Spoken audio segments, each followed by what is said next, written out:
నేను మామిడి గింజలు వేసి పెట్టిన మొక్కలండి ఇవి. ఇక్కడ తీసుకొచ్చి పెట్టాను. ఇదిగోండి, ఇది ఒకటి. చాలానే పెట్టాను, పోయాయండి. చాలా రకాల గింజలు పెట్టాను అనమాట నేను. రసాలు, బంగినపల్లి అని చాలా రకాలు పెట్టి అక్కడ కంపోస్ట్లో వేసి మొక్కలు వచ్చాక ఇక్కడ తీసుకొచ్చి పెట్టానండి. ఇక్కడ కొన్ని వచ్చాయి, కొన్ని పోయాయి అన్నమాట. ఇదైతే పనస అండి, పనస చెట్టు. మాకు ప్లేస్ లేదని ఇక్కడ మా అమ్మ వాళ్ళ దగ్గర పెట్టేసాను అనమాట మొక్కలన్నీ. వాటర్ యాపిల్ అండి, ఇది మంచిగానే వస్తుంది, కొంచెం పర్లేదు. కాస్త 3 ఏళ్ళు అయ్యాక కాయలు వస్తాయంటే అండి దీనికి.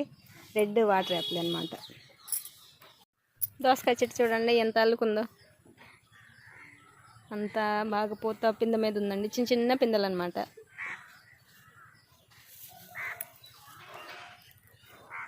చాలా పిందెలు ఉన్నాయన్నమాట అన్నీ. ఇదిగో చూడండి, ఇలా చిన్న చిన్న సైజు పిందెలు ఉన్నాయన్నమాట. ఇప్పుడే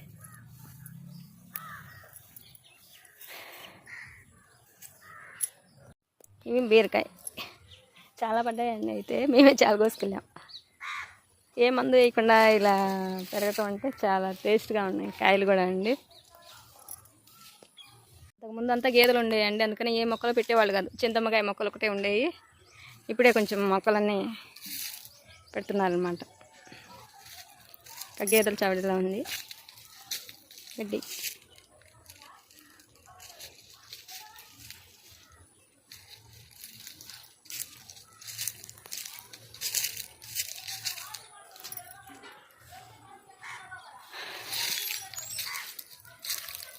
మా నాన్న ఏదో ఒకటి పని చేస్తూనే ఉంటాడు. ఇది మా తాతయ్య వాళ్ళ ఇల్లు అండి. ఎవరు ఉండట్లేదు, పల్లెటూరులో ఎవరు ఉంటున్నారండి. ఇది మా అమ్మ వాళ్ళ ఇల్లు.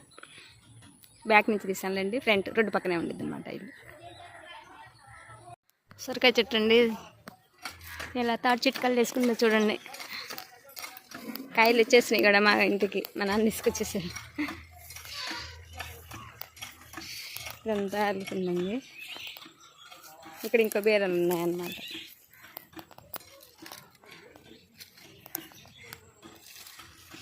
కాపైపోవచ్చిందండి, చాలా తినేసాం. మా నాన్న వచ్చినప్పుడల్లా తెస్తానే ఉంటాడు కాయలు.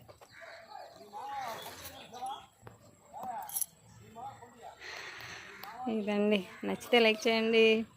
ఇది ఒక మామిడి చెట్టు అండి. ఇది సీతాఫలం. ఇది అంజీరా అండి. అంజీరా కాయలు నిలబడట్లే, ఎందుకని కాయలు అయితే వస్తున్నాయి,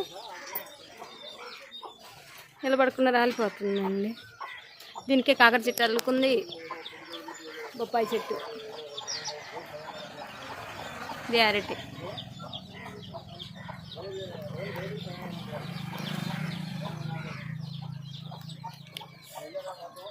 కాకర చెట్టు పిందెలు వస్తున్నాయండి.